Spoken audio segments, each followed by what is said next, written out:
بسم اللہ الرحمن الرحیم۔ السلام علیکم ورحمۃ اللہ۔ واضح رہے کہ حضرت آدم علیہ السلام سے لے کر نوح علیہ السلام تک سب کا قبلہ یہی بیت اللہ تھا۔ طوفان نوح میں پوری دنیا ڈوبنے سے تباہ ہو گئی، جس کی وجہ سے بیت اللہ کی عمارت بھی منہدم ہو گئی۔ اس کے بعد حضرت ابراہیم اور حضرت اسماعیل علیہ السلام نے دوبارہ بحکم خداوندی بیت اللہ کی تعمیر کی، اور یہی ان کا اور ان کی امت کا قبلہ رہا، اور اس کے بعد انبیاء بنی اسرائیل کے لیے بیت المقدس ہی کو قبلہ قرار دیا گیا۔ جناب رسول اللہ صلی اللہ علیہ وآلہ وسلم کس جانب منہ کر کے نماز پڑھتے تھے؟ آیا شروع سے ہی بیت المقدس کی طرف منہ کر کے نماز پڑھا کرتے تھے یا بیت اللہ کی طرف؟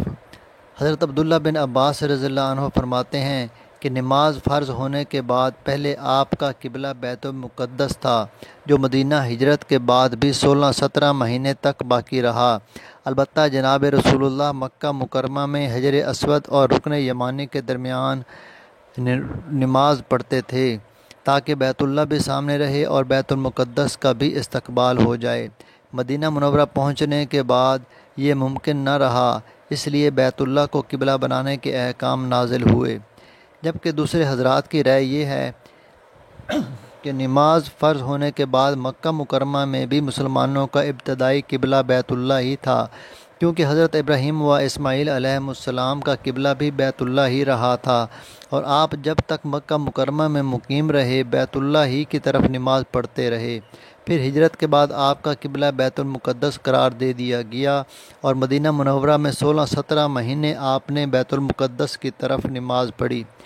اس کے بعد پھر آپ کا جو پہلا قبلہ تھا یعنی بیت اللہ، اسی کی طرف نماز میں توجہ کرنے کا حکم آ گیا۔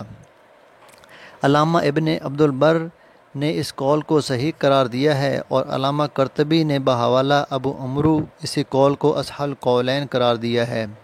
بیت المقدس کو قبلہ قرار دینے کی حکمت یہ بیان کی جاتی ہے کہ جناب رسول اللہ جب مدینہ منورہ میں تشریف لائے تو آپ کو قبائل یہود سے سابقہ پڑا، اس وجہ سے آپ نے ان کو مانوس کرنے کے لیے اللہ تعالیٰ کے حکم سے انہی کا قبلہ اختیار کر لیا، مگر پھر تجربہ سے ثابت ہوا کہ یہ لوگ اپنی ہٹ درمی سے باز آنے والے نہیں، تو پھر آپ کو اپنے اصلی قبلہ یعنی بیت اللہ کی طرف رخ کرنے کا حکم مل گیا، جو آپ کو اپنے آبا حضرت ابراہیم و اسماعیل علیہ السلام کا قبلہ ہونے کی وجہ سے طبعی طور پر محبوب تھا۔ جن حضرات نے پہلا قول اختیار کیا ہے ان کے نزدیک حکمت یہ تھی کہ مکہ مکرمہ میں تو مشرکین سے امتیاز اور ان سے مخالفت کا اظہار کرنا تھا، اس لیے ان کا قبلہ چھوڑ کر بیت المقدس کو قبلہ بنا دیا گیا۔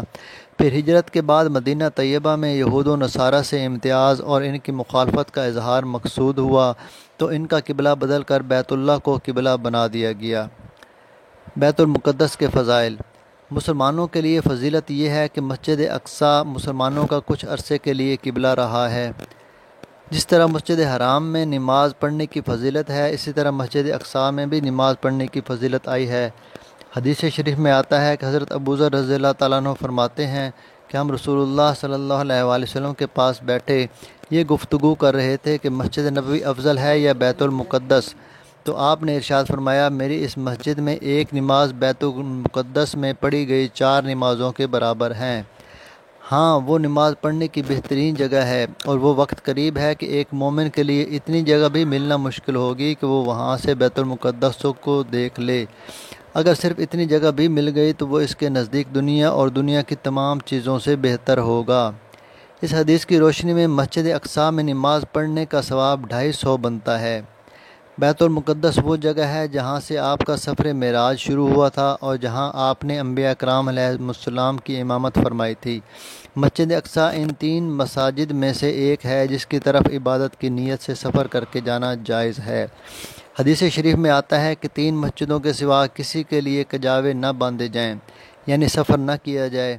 ایک مسجد الحرام، دوسری رسول اللہ کی مسجد مسجد نبوی، اور تیسری مسجد الاقصیٰ یعنی بیت المقدس۔